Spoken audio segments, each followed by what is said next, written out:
Essa semana ela foi uma semana assim para nós na área regional de muitos desafios, de alguns enfrentamentos bastante difíceis, né? E aí também uma semana onde o Senhor falou com a gente profundamente. Eu estava conversando com alguns dos SDs outro dia aí no WhatsApp, e eles também compartilhando de algumas lutas que estavam passando. E aí eu falei assim, gente, não tem jeito não, o tempo das lutas é também o tempo das conquistas, né? Se a gente quiser conquistar coisas, a gente tem que se preparar para batalhas, mas nunca é fácil a gente passar por esses momentos. E hoje eu estava conversando com o pastor, falei com ele, deixa eu levar a palavra hoje, foi eu que pedi, né, para ele, deixa eu levar a palavra hoje.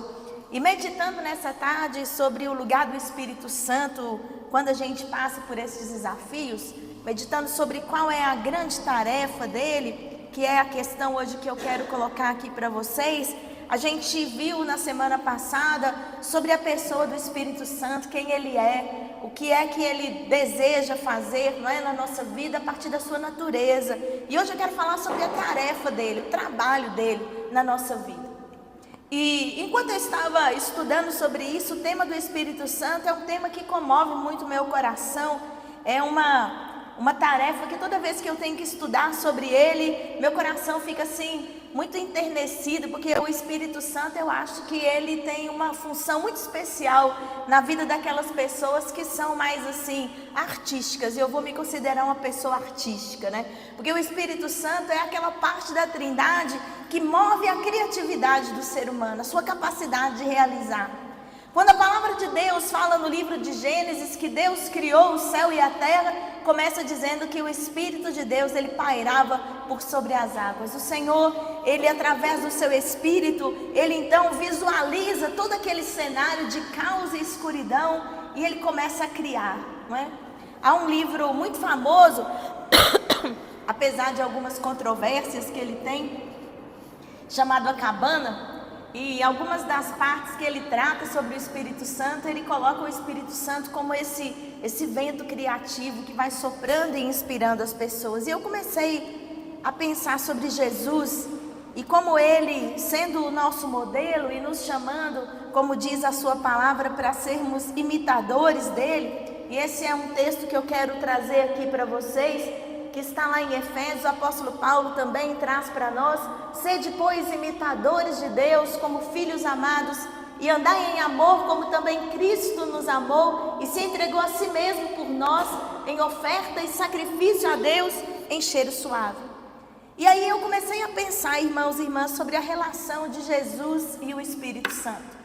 E como que quando a gente quer aprender mais sobre o Espírito Santo, a gente precisa olhar para Jesus. Ele foi o primeiro modelo de alguém que andou no Espírito, com essa revelação do Espírito Santo de Deus como uma pessoa da Trindade. É Jesus que clareia para a gente essa relação. É Ele que nos diz quem é a pessoa do Espírito Santo. E se nós queremos então viver uma vida no Espírito e entender a tarefa do Espírito e deixar o Espírito realizar essa tarefa na gente, a gente precisa estudar como é que Jesus se relacionava com o Espírito Santo de Deus. E um dos textos, um dos evangelhos, onde isso aparece de uma maneira muito clara, é no Evangelho de Lucas. O texto bíblico começa dizendo para a gente, a primeira coisa que eu quero destacar para vocês é que Jesus já nasceu sob o poder do Espírito Santo.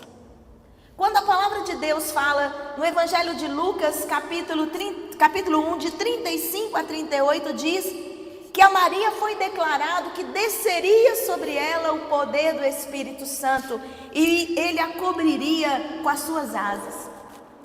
Aqui já começa algo muito especial para mim, porque nós cristãos e cristãs, nós temos um nascimento biológico, mas a palavra de Deus fala que a gente precisa nascer do Espírito. Então nós também podemos experimentar na nossa vida esse nascimento e essa gestação espiritual que aconteceu com Jesus.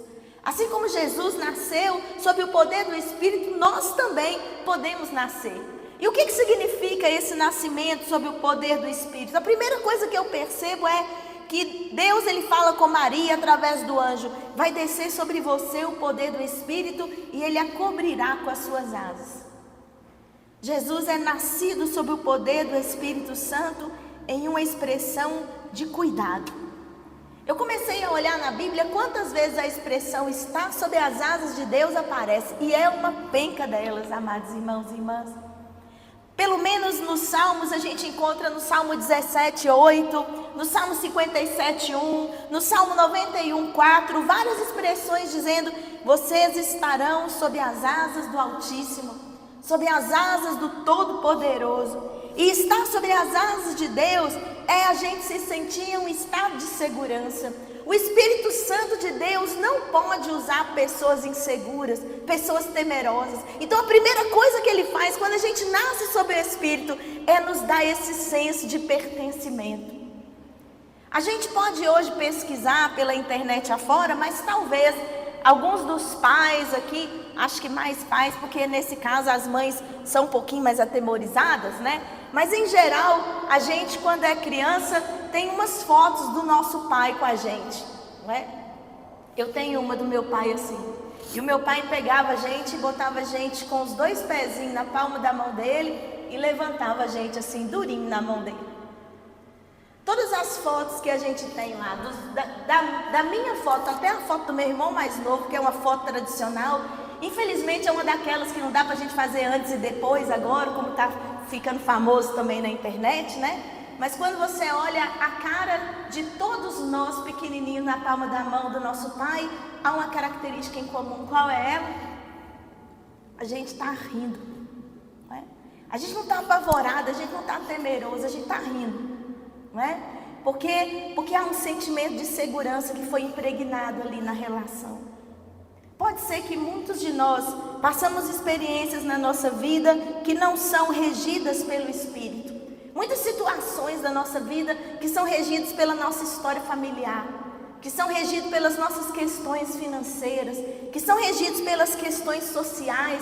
E essas coisas geram medo na gente. A gente tem medo de relacionar com as pessoas, a gente tem medo de ser vulnerável, a gente tem medo de amar, porque essas coisas nos foram ensinadas num nascimento natural.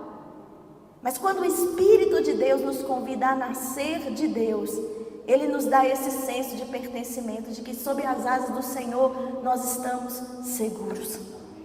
E isso é algo muito determinante para o nosso ministério, porque nós vamos enfrentar forças espirituais do mal, nós vamos enfrentar coisas que são maiores do que a gente, mas a todo tempo o Senhor nos assegura que nós estamos protegidos. O Espírito Santo, Ele quer transformar a nossa natureza, como Ele fez na concepção de Jesus. O Espírito quer nos transformar, nos dar uma origem espiritual. E essa origem espiritual vai além da história da nossa família, da geografia da gente, de qualquer evento. O Espírito nos faz filhos e filhas de Deus. E lá em Romanos capítulo 6, capítulo 8, de 16 a 18, diz que o Espírito testifica, comprova, assegura, assevera que nós somos filhos de Deus. A gente pode duvidar de qualquer teste de paternidade nesse mundo, mas o teste da paternidade espiritual, ele é 100% garantido. Se o Espírito de Deus disser a você que você é filho de Deus, o inferno pode se tremer, as coisas podem acontecer da maior revolução possível, não será mudada essa realidade. Então a primeira coisa que eu aprendo com Jesus é que nós temos uma natureza divina, que nos é concedida quando nós nascemos pelo Espírito. A segunda coisa que eu quero colocar para vocês, que também ao estudar hoje sobre a vida de Jesus, eu percebi que é muito importante, é que Jesus, ele foi também identificado sob a ação do Espírito Santo. Porque lá no povo de Israel, e também na cultura romana, tinha 2 momentos. Um momento era quando a criança nascia na casa. Nasceu e é uma celebração, uma festa. Mas existe um outro momento que de fato indica se aquela criança pertence àquela família. E é mais ou menos aquele momento que a gente também assiste naquele filme antigo, que foi refeito agora do Rei Leão, né? É aquele momento em que o pai pega o filhotinho e levanta, né? Aquele momento que o filho é apresentado. O povo de Israel, o povo judeu tinha isso, esse momento que o menino é trazido pelo pai no templo. O momento que o pai pega a criança e levanta a criança e identifica, é meu filho. Esse momento é o momento em que aquela criança de fato adentra a família. Jesus viveu isso também. Diz a palavra do Senhor que Jesus, pelo poder do Espírito Santo, ele foi até o Rio Jordão. E lá ele encontrou João Batista.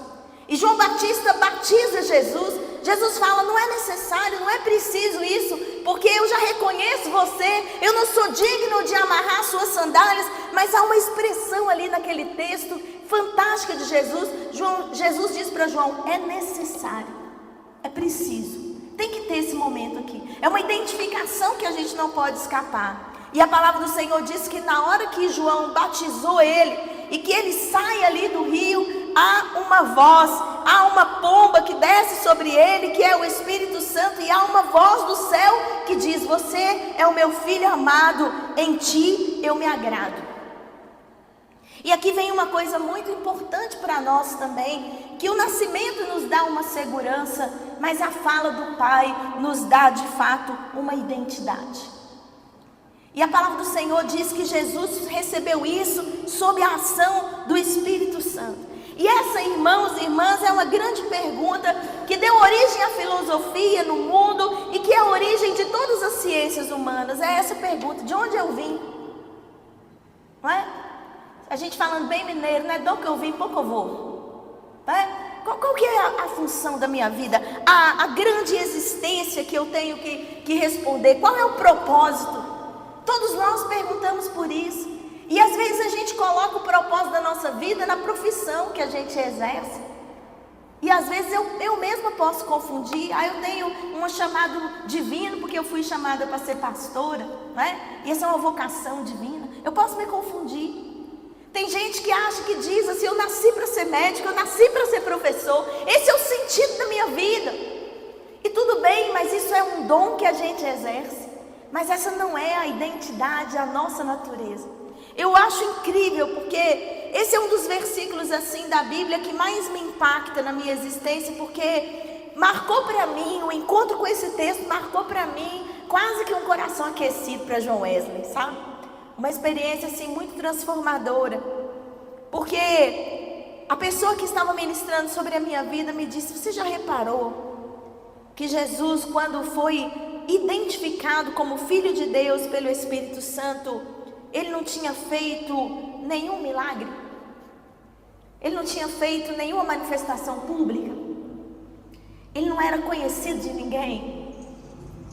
Quando a gente às vezes se apresenta com credenciais, é muito fácil as pessoas julgarem a gente já por aquilo. E quantas vezes isso muda? Então, o mundo, ele quer dizer para que eu sirvo, não é? Quando eu faço 18 anos, 19, eu já tenho que ir para o mercado de trabalho, eu tenho que estar estudando e fazendo coisas. Eu sou identificado pelo meu CPF, pelo meu RG. O moço vai lá na porta me entregar, e ele, alguma encomenda, e ele pergunta para mim, qual é o seu nome? Eu digo Ideide. Está escrito Ideide na caixinha, mas ele não pode me entregar só porque eu falei. E aí ele pergunta, qual é o meu RG? Eu sou um número. Sem aquele número ninguém tem certeza que eu sou eu mesma. Mas a palavra de Deus diz que o Espírito Santo declarou naquele dia, por essa voz que veio do céu, que Jesus era um filho amado de Deus. A sociedade coloca pra gente papéis que a gente tem que representar, não é? Eu encontro às vezes algumas mulheres sofrendo muito porque não puderam ter filhos. E todo mundo acha que elas são infelizes ou menos mulher. Às vezes uma trabalhou fora e as pessoas dizem que ela não cuidou direito da casa. A outra ficou dentro de casa e eles dizem que ela não exerceu a profissão lá fora. Todo dia alguém coloca sobre a gente uma marca. Todo dia. Mas a palavra de Deus, ela diz pra gente, você é um filho amado.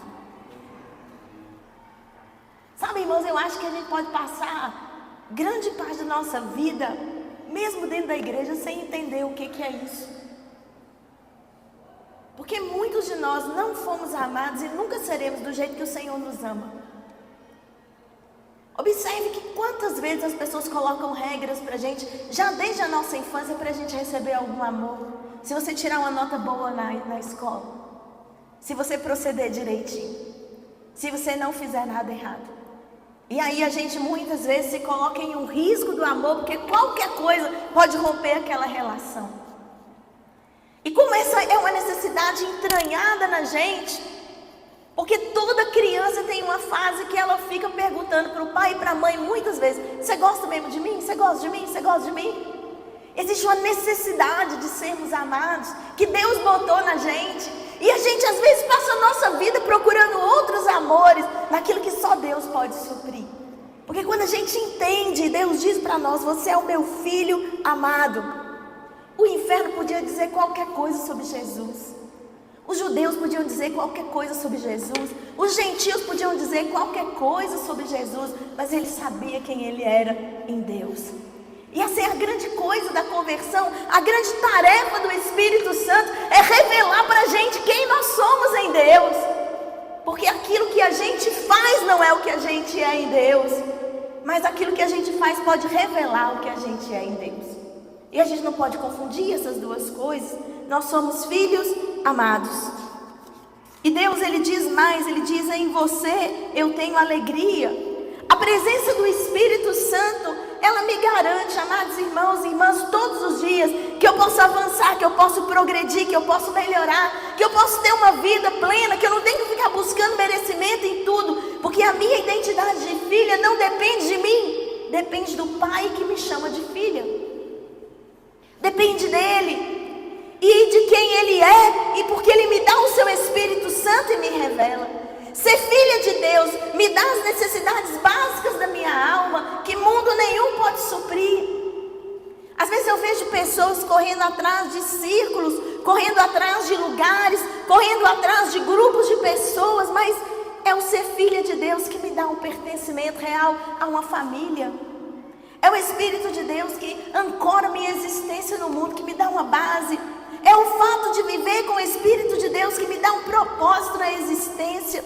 E eu aprendo isso com Jesus, porque quando quiseram que Jesus fosse rei, e depois quando chamaram Jesus de bandido, não mudou nada a relação dele com Deus dentro dele.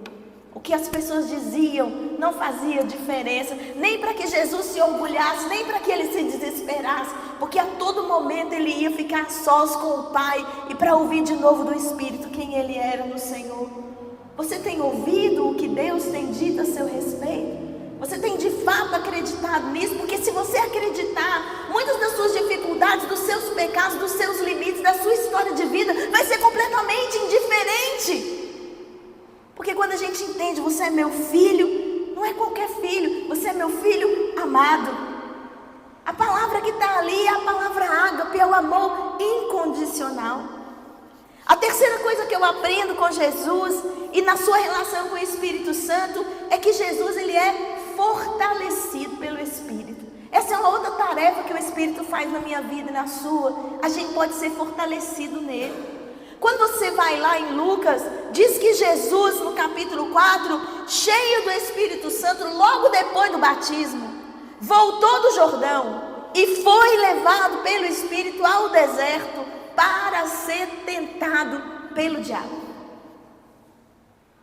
Jesus saiu do batismo e caiu na tentação logo. Uma situação que foi muito transtornada, que talvez desesperasse, desamparasse alguém, dar de cara com Satanás e suas demandas. Mas Jesus estava cheio do Espírito Santo. Esse é um outro dado incrível. O mesmo Espírito que encheu Jesus, levou Jesus ao deserto, porque a tarefa do Espírito Santo é forjar força na gente. E ninguém é forjado no sofá. Ninguém é forjado na tranquilidade. A gente é forjado no fogo das nossas experiências, das coisas muitas vezes difíceis que nos acontecem. Mas a gente não pode ficar forte, escondido, senão desafiado, confrontado. Quando eu luto as minhas batalhas e eu lembro que é o Espírito de Deus que está me preparando para uma coisa maior, eu me sinto segura e preciso me sentir segura. Quando eu perco isso de vista, irmãos, a gente desespera muito facilmente. Nessa minha vida já me desesperei muitas vezes facilmente. E às vezes depois que aquilo passou, eu disse: meu Deus, por que eu fiquei desesperada? Quantas vezes a gente fica desesperado com coisas que a gente sabia que iam acontecer e que às vezes a gente até queria que acontecesse, mas quando aquela batalha é vencida, a gente se angustia, a gente se desespera, porque a gente fica preocupado com o que os outros vão pensar, com o que os outros vão dizer, quando o Espírito está levando a gente naquela direção. O diabo estava tentando Jesus, mas Jesus não estava respondendo a partir dele mesmo. Ele estava respondendo a partir do Espírito Santo que o enchia. E essa é a diferença de onde muitas vezes meu desespero me vem. João Wesley certa vez falou o seguinte: o problema da gente não é não ter a graça. O problema da gente é não usar a graça que a gente tem. E às vezes a gente está passando lutas na nossa vida em que o problema não é a gente não ter o Espírito de Deus. A gente está pecando e a gente está tendo dificuldades e a gente está tendo lutas. Não é porque a gente não tem o Espírito Santo, é porque a gente não está usando o Espírito que a gente tem. Porque Ele não se afasta de nós. Ele está aqui constantemente. E a tarefa dele é nos forjar. Então, quando o Espírito enche, a nossa salvação e a nossa vitória sobre o pecado acontecem. Jesus ensinou isso na sua própria pele. Ele viu o diabo cara a cara e ele não se atemorizou. E ele era humano como nós, a palavra segura, não era diferente da gente. Mas ele venceu, porque ele acreditou que o Espírito estava sobre ele. E agiu baseado na palavra de Deus. E respondeu baseado na palavra de Deus. Por quê? Porque a palavra do Senhor diz que o Espírito Santo faz a gente lembrar o que a gente aprendeu quando a gente está diante dos desafios. E o Espírito Santo lembrou a Jesus toda a sua infância, a sua adolescência forjada na palavra do Senhor. Porque ele foi ensinado dentro do judaísmo. E aí diz também, uma outra coisa que eu aprendo com Jesus, logo depois disso, é que Jesus, ele atua também. Ele não só é fortalecido pelo Espírito, ele atua também debaixo do poder do Espírito. Ele saiu do deserto, e o texto segue dizendo, ele voltou para Galileia no poder do Espírito. E por toda aquela região, a sua fama se espalhou. Depois da tentação, Jesus volta no poder do Espírito. A vitória na tentação, ela dá a gente coragem para a gente fazer outros tipos de enfrentamento. Eu não sei se é assim na vida de vocês, mas muitas vezes, depois que eu venci uma dificuldade, eu digo, agora eu estou pronta, não é? E às vezes aquela outra que vem na sequência, eu já nem estou mais tão atemorizada, porque eu acabei de ter uma vitória. A vitória é muito encorajadora na vida da gente. Há uma história que se conta sobre, uma história nos esportes que se conta de que uma menina estava querendo jogar em um time, porque lá nos Estados Unidos, essa coisa de ganhar nos times, né, nos esportes, garante bolsa de estudo, né? E ela estava se preparando com o seu time e elas perdiam um jogo depois do outro. E ela chegou em casa muito desanimada e falou com o pai, pai, hoje eu vou largar tudo, vou largar. E o pai disse, não minha filha, vamos esperar, faz um compromisso comigo, nós vamos lutar um pouquinho para ganhar um jogo. E depois que a gente tiver ganhado um jogo, aí você decide se você quer parar ou não. E o pai assumiu o treinamento do time, começou a acompanhar o time, foi ensinando as meninas, e chegou o dia do jogo e elas ganharam. E quando elas estavam ali naquela celebração, voltando para casa felizes, o pai perguntou, minha filha, e aí? Podemos então retirar a sua participação do time? E o que foi que a menina respondeu? Tá doido? Tomou todas, de jeito nenhum.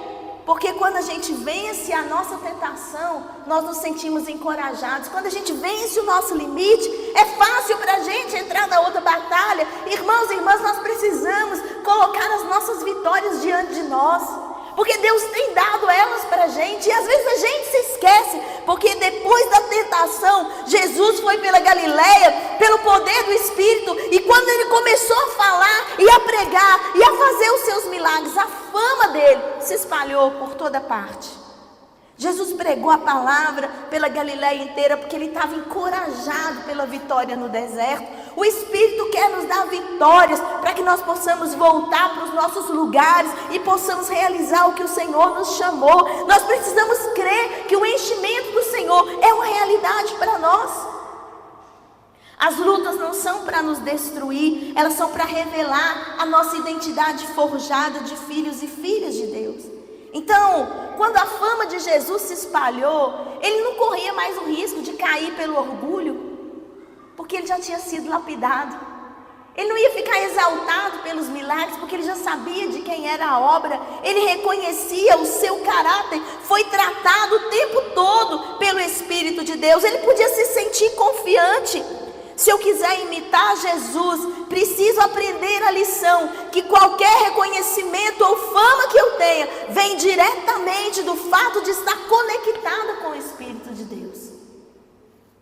Eu não posso ser bem-sucedida nas minhas próprias bases, porque isso não é sustentável a longo tempo. A gente vê pessoas, inclusive líderes religiosos, que caem. Nós podemos cair.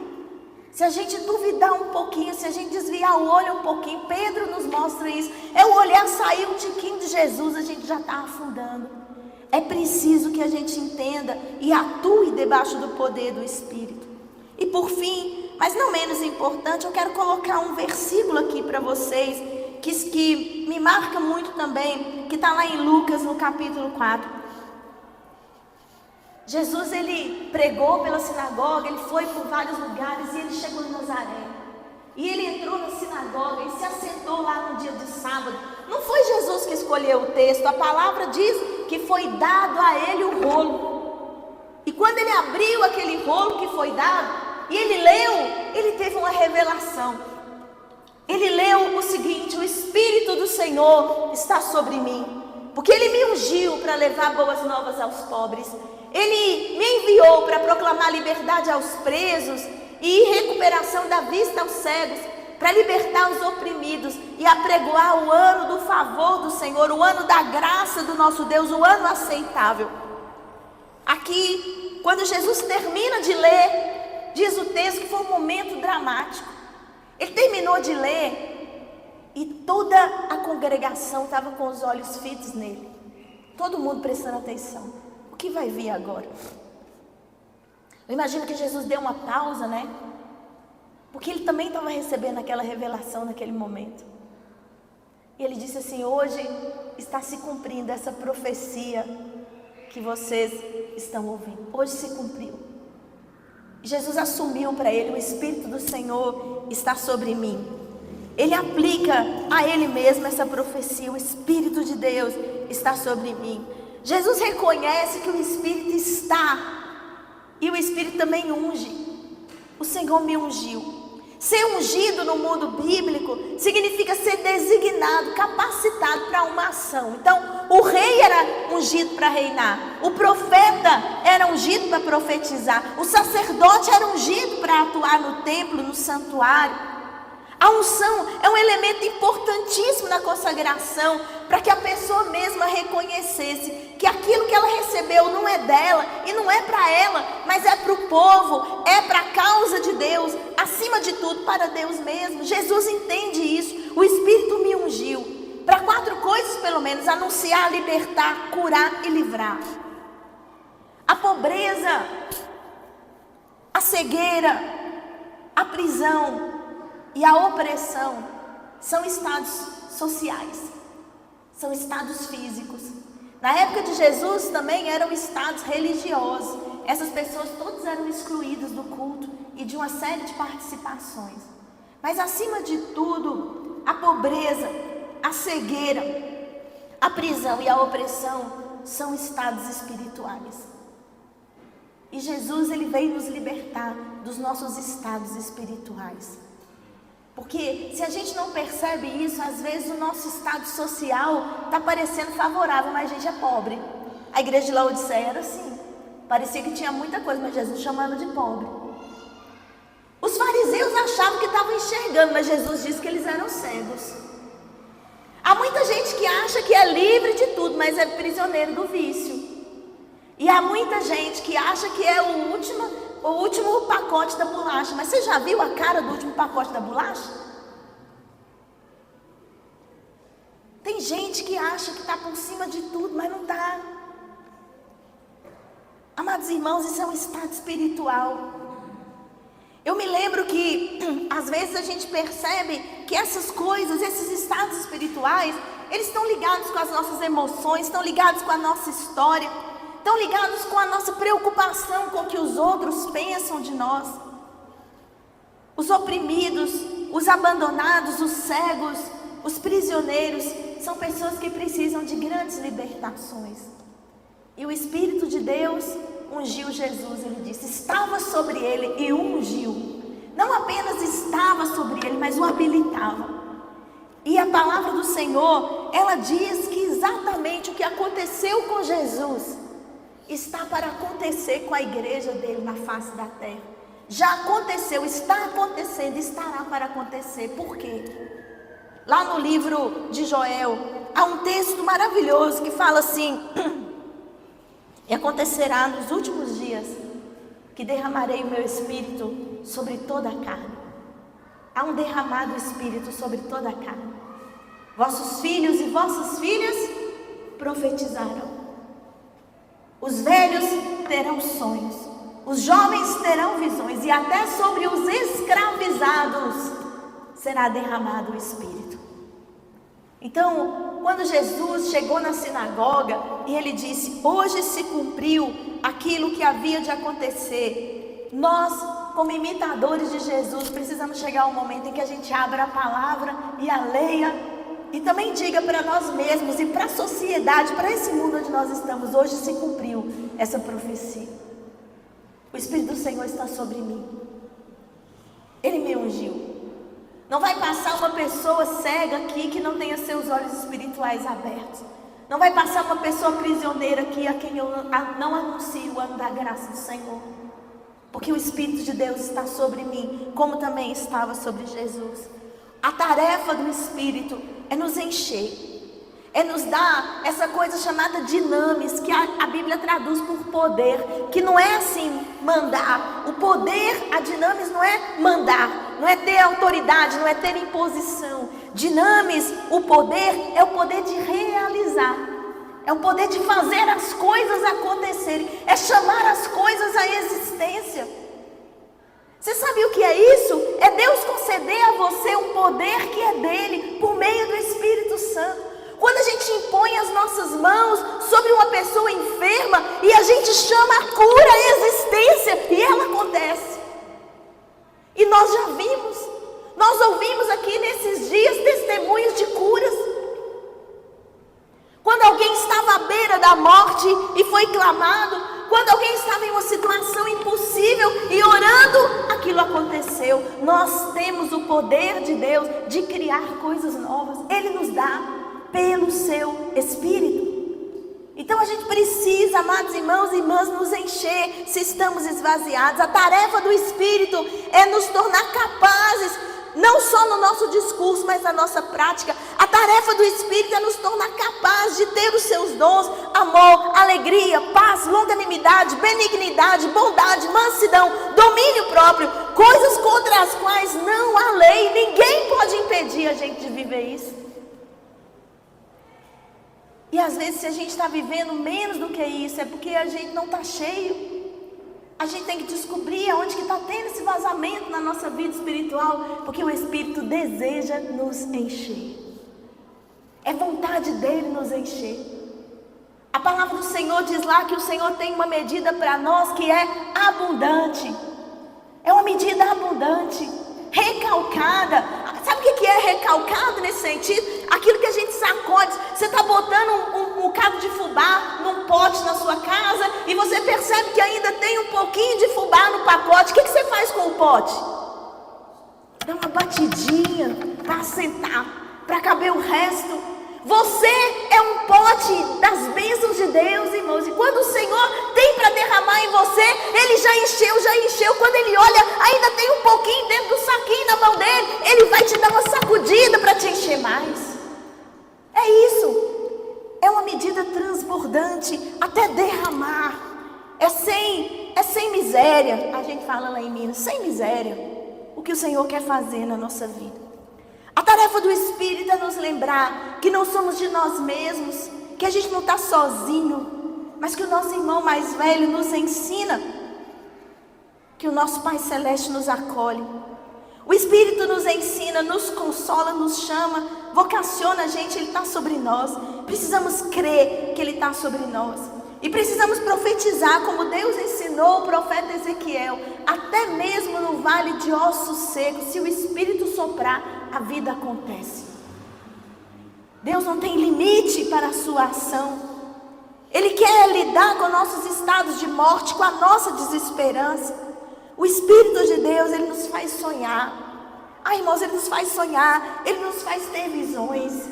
Quais são as visões que o Espírito Santo, Ele quer inspirar a gente aqui como igreja do Senhor, que talvez nossos olhos estão cegos hoje para ver? O que é que Deus quer fazer na sua vida ainda, que você tem desejado e que de repente você parou de sonhar? Eu não posso acreditar, em todos os dias eu falo para Deus, eu não posso acreditar que as melhores coisas que o Senhor tem para mim já estão no meu passado, que eu já vivi as coisas melhores que tinha para ser. Eu não me conformo, porque a tua palavra diz que o Senhor tem planos a meu respeito, para me dar o fim que eu desejo, e eu desejo um grande finale. E eu não quero que a minha vida se acabe em pizza, não. Eu quero coisas melhores para mim. E o Senhor está me dizendo que o Senhor quer me dar aquilo que eu tenho sonhado. Então, Senhor, me ajuda a sonhar. Eu tenho pedido isso para Deus, me ajuda a sonhar. Se o Senhor tem grandes coisas, grandes planos, se os seus pensamentos são mais altos que o meu, aumenta a minha capacidade de pensar. Eu estou pensando pouco, eu quero pensar mais. Que sonhos a gente quer sonhar? Vamos pedir hoje, amados irmãos e irmãs, que o Espírito de Deus, Ele venha sobre nós e Ele nos unja como Ele fez com Jesus.